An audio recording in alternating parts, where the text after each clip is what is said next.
বাঁশির সুর মানুষের মনকে উদাস করে ভিন্ন এক প্রশান্তি এনে দেয়। আর যদি হয় সে বাঁশিতে ভিনদেশি সুর, তাহলে বিষয়টা নিঃসন্দেহে ব্যতিক্রম। এমন ব্যতিক্রম ভিনদেশি বাঁশির সুরে উপকূলের সুবিধাবঞ্চিত শিশুদের স্বপ্ন দেখাচ্ছেন এক তরুণ, যার নাম পিয়াল। স্বেচ্ছাসেবী সংগঠন ইয়াসিদের মিউজিক টিমের এই টিম লিডার দীর্ঘদিন ধরে এসব শিশুদের সাথে কাজ করে যাচ্ছেন। দর্শক, পেনোয়ার ঈদ স্পেশাল হলুদপুরের দেশের এবারের পর্ব আমরা সাজিয়েছি ভিনদেশি বাঁশির সুরে এসব উপকূলীয় শিশুদের স্বপ্ন দেখানোর ফেরিওয়ালা পিয়ালকে নিয়ে।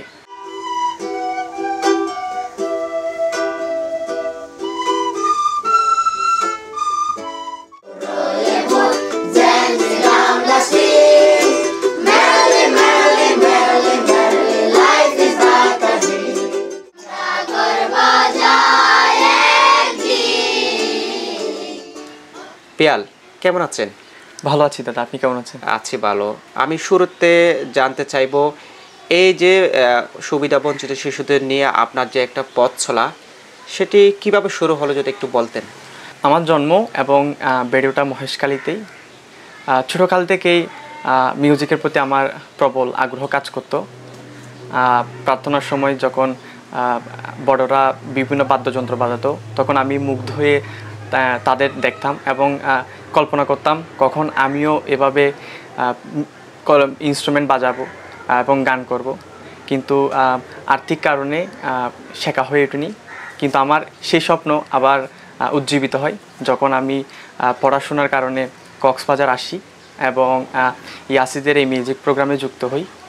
এই প্রোগ্রামে যুক্ত হওয়ার আমার আগ্রহ আরও বৃদ্ধি করে কিছু বিষয়।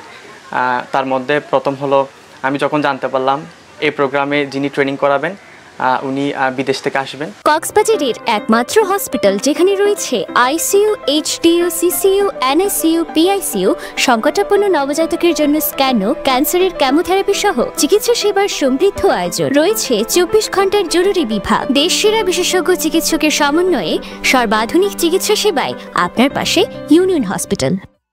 এবং ট্রেনিং করানোর পর আমাদেরকে ফ্রিতে বাদ্যযন্ত্র দিবেন। এবং আরেকটি অন্যতম কারণ ছিল, আমি নিজে শেখার পরে সেগুলো সুবিধাবঞ্চিত শিশুদেরকে শেখাবো।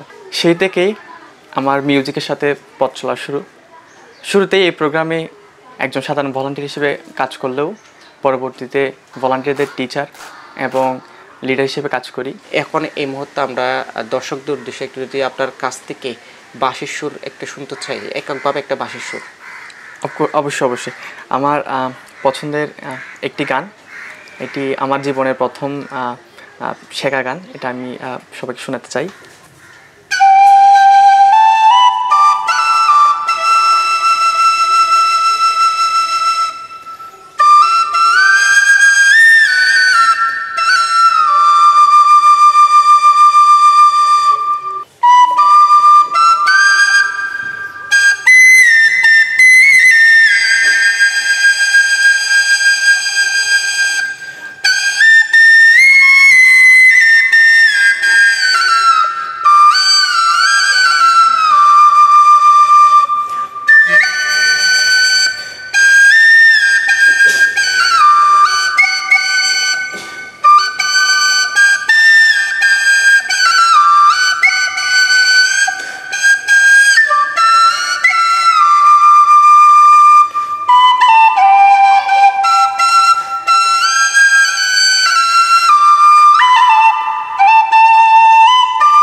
বাহ, বেশ অসাধারণভাবে আপনি বাঁশির সুরটা তুললেন।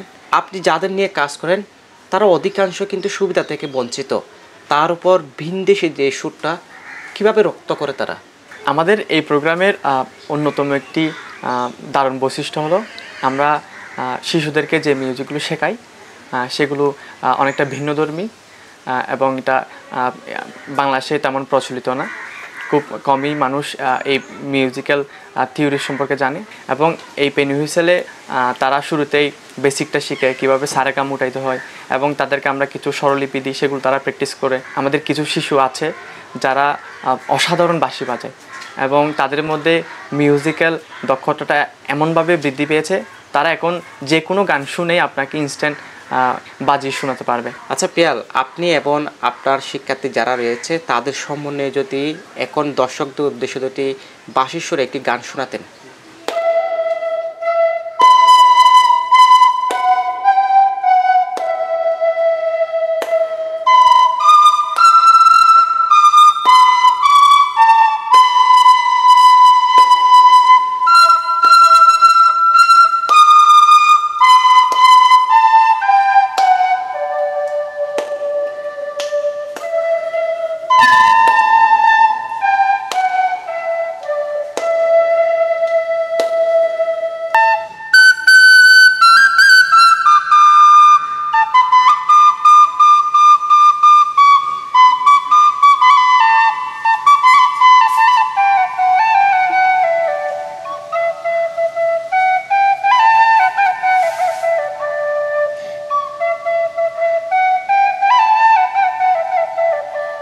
এই যে সুবিধা বঞ্চিত শিশুদের ভিনদেশি বাঁশির সুর শেখানোর আপনার উদ্দেশ্যটা কি আসলে?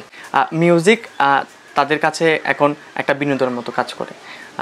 তাদের আমরা এটাকে তাদের মানসিক প্রশান্তির একটা হাতিয়ার হিসেবে কাজে লাগাচ্ছি। কারণ আপনি তো জানেন শিশুরা সারাদিন স্কুলে থাকে এবং তারা খেলাধুলা করে সারাদিন ব্যস্ততার মধ্যে কাটে, কিন্তু একটা সময় গিয়ে তারা অনেক সময় অনেক শিশুরা আছে যারা বিনোদনের সুযোগ পায় না। যেমন আমি যদি এই সুবিধা বঞ্চিত এই এলাকার কথা বলি, নাজিরা টেক, তারা এমনকি অনেকেই স্কুলে পড়ার মতো সুযোগও পায় না। আমরা এই মিউজিক প্রোগ্রামের মাধ্যমে তাদের মধ্যে সেই আলোর জোয়ারটা তৈরি করতে চাই এবং তাদের মানসিক স্বাস্থ্য বিকাশের মাধ্যমে তাদের নিজেদের আত্মবিশ্বাস তৈরি এবং তারা বড় হয়ে যাতে তাদের ডিসিশনটা এখন থেকে নিতে পারে। আপনি যে এই মিউজিক স্কুলটা চালিয়ে যান এবং পাশাপাশি এটা কেউ সহযোগিতা করে কিনা, পাশাপাশি এই যে মিউজিক স্কুলের জন্য কেউ যন্ত্রপাতিগুলো যেগুলো দরকার সেগুলো সাহায্য করে কিনা, দেয় কিনা? হ্যাঁ, আমাদের এই প্রোগ্রামটিকে সাপোর্ট করছে আমেরিকার একটি সংগঠন পিস থ্রো মিউজিক ইন্টারন্যাশনাল। তারা আমাদেরকে ট্রেনিং সাপোর্ট এবং ইনস্ট্রুমেন্টাল সাপোর্টগুলো দিয়ে থাকেন এবং আমরা শিশুদেরকে ফ্রিতে মিউজিক ইনস্ট্রুমেন্টগুলো দিয়ে থাকি।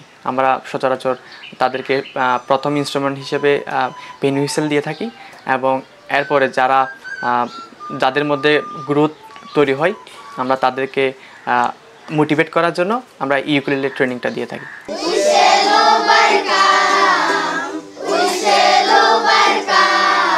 আপনি যে সুবিধা বঞ্চিত শিশুদের নিয়ে কাজ করেন তাদেরকে নিয়ে ভবিষ্যৎ কি এবং তারা যে নিয়মিত পড়াশোনা অংশগ্রহণ করুক সেভাবে কোনো আপনার পরিকল্পনা আছে কিনা? অবশ্যই আমাদের এই প্রোগ্রামের শিশুদের ভবিষ্যৎ নিয়ে যে পরিকল্পনা আমি কিছুক্ষণ আগে বলছি যে আমরা তাদেরকে তাদের সমাজ পরিবর্তনের এজেন্ট হিসেবে তৈরি করছি, যাতে তারা শুরুতে তাদেরকে পরিবর্তন করতে পারে এবং বড় হয়ে তারা তাদের সমাজকে পরিবর্তন করতে পারে। সবচেয়ে এখানে যে বড় পরিবর্তনটা আমরা আনতে চাই তাদের চিন্তা ভাবনার মধ্যে, তারা যাতে বড় কিছু চিন্তা করতে পারে এবং তারা যাতে এই ছোট পরিবেশের মধ্যে ছোট মন নিয়ে বড় না হয়। তারা অন্যান্য শিশুদের চেয়ে পড়াশোনায় অনেক ভালো করছে এবং তাদের মধ্যে প্রতিদিন স্কুলে যাওয়ার যে একটা প্রবণতা সেটি অনেকটা বেশি। যখন তাদের মা বাবারা এসে বলে যে স্যার আমার মেয়ে আমার ছেলে আগে আমার কথা শুনতো না এবং প্রতিনিয়তই মারামারি করতো, গরমে দৌড়াদৌড়ি করতো, কিন্তু যখন থেকে আপনাদের মিউজিক ক্লাসে আসে তখন থেকে তার মধ্যে অনেক পরিবর্তন। সে এখন নিয়মিত স্কুলে যাচ্ছে এবং তার রেজাল্ট আগের চেয়ে অনেক ভালো হচ্ছে। সে এখন আমার অনেক কথা শুনে এবং সে সবসময় হাসি খুশি এবং প্রফুল্ল থাকে। দর্শক, হলুদ ফুলের দেশের এবারের পর্বে আমরা এতক্ষণ তুলে ধরছিলাম পিয়াল ও তার টিম এবং সুবিধাবঞ্চিত শিশুদের একটু একটু করে স্বপ্ন বনের গল্প। এতক্ষণ আমাদের সাথে থাকার জন্য অসংখ্য ধন্যবাদ। ঈদ মুবারক। যেতে যেতে আমরা একটি বাঁশির সুরে আজকের পর্বে এখানে শেষ করব। কিছু মানুষকে ধন্যবাদ জানাতে চাই যাদের অক্লান্ত পরিশ্রম এবং অবদান ছাড়া আজকের এই শিশুদের জীবন পরিবর্তন সম্ভব হতো না। তারা হলেন আমার টিমের প্রত্যেকটা সদস্য এবং ভলান্টিয়াররা। আমি তাদের প্রতি অনেক কৃতজ্ঞ। আশা করি আমাদের এই পথ চলা আরও অনেক দূরে এগিয়ে যাবে।